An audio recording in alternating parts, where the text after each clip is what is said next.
we've got to remove the condensate trap. Pull off the rubber hose. Then with a screwdriver, just push the clip up, which will allow the condensate trap to be pulled out.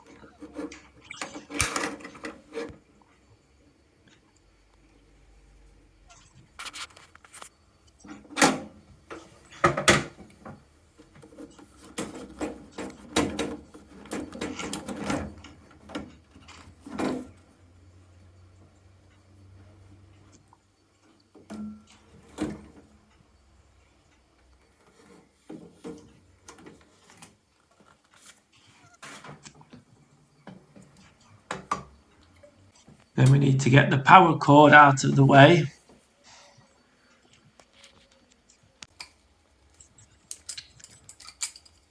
Next job, undo all the unions. The gas, the hot water, the flow and return.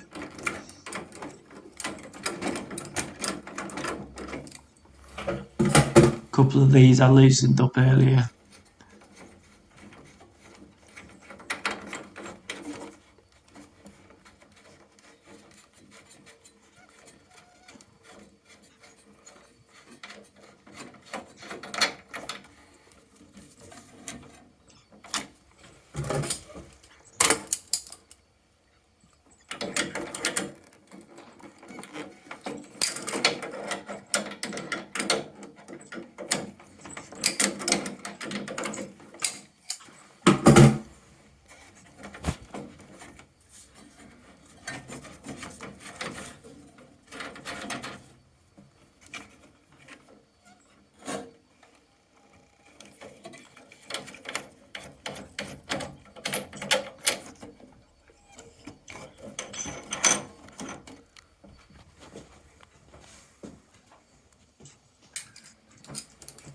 Then we need to undo the PRV nut.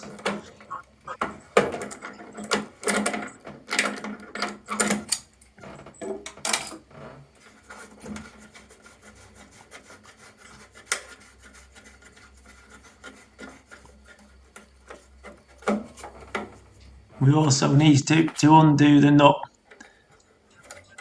above there.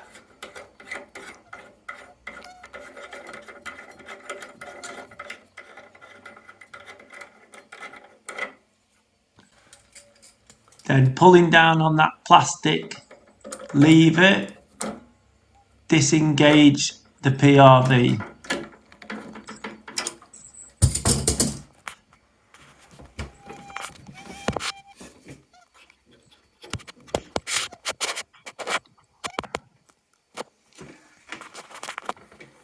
It's quite hard to see there, but if you just push it up and down, you will hear it click.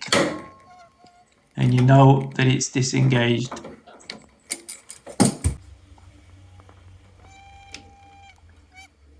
Now we've got to pull out the clip for the expansion vessel. Then pull out flexible pipe for the expansion vessel. Be careful not to get water everywhere like I've just done. Then we need to undo the 3 screws on the top of the boiler, holding the flue turret down.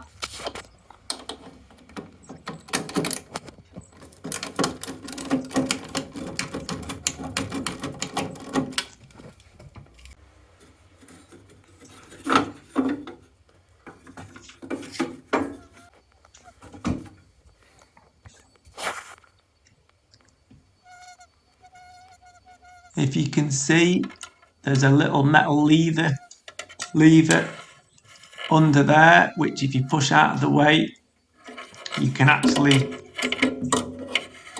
get the flue to disengage.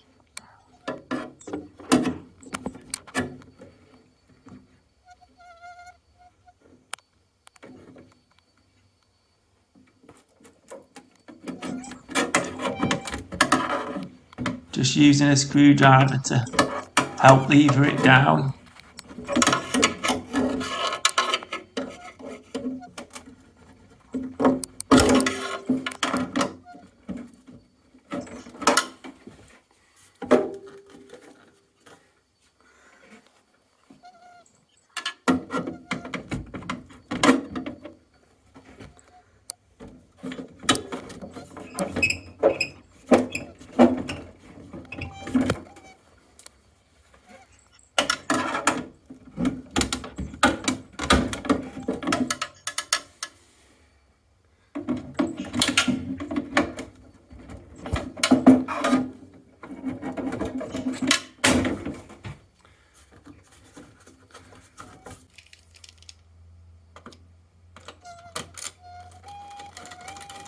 Then undo the self tappers on the flue.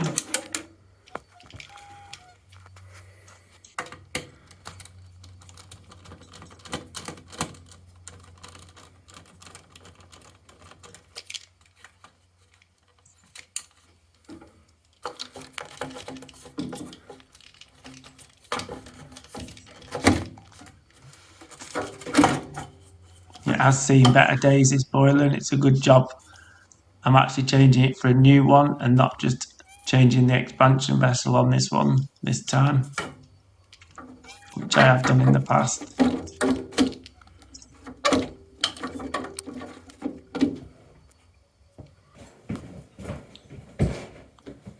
Right, now the boiler is ready to be taken off the wall. Just be careful this time, the rubber hose of the condensate trap is just catching, so just need to push that out of the way, and then the boiler should be free to come off the wall jig.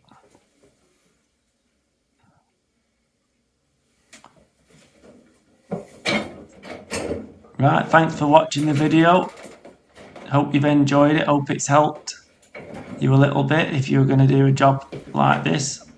If you're going to change the expansion vessel, the PRV, or you're just going to remove the boiler for a new install.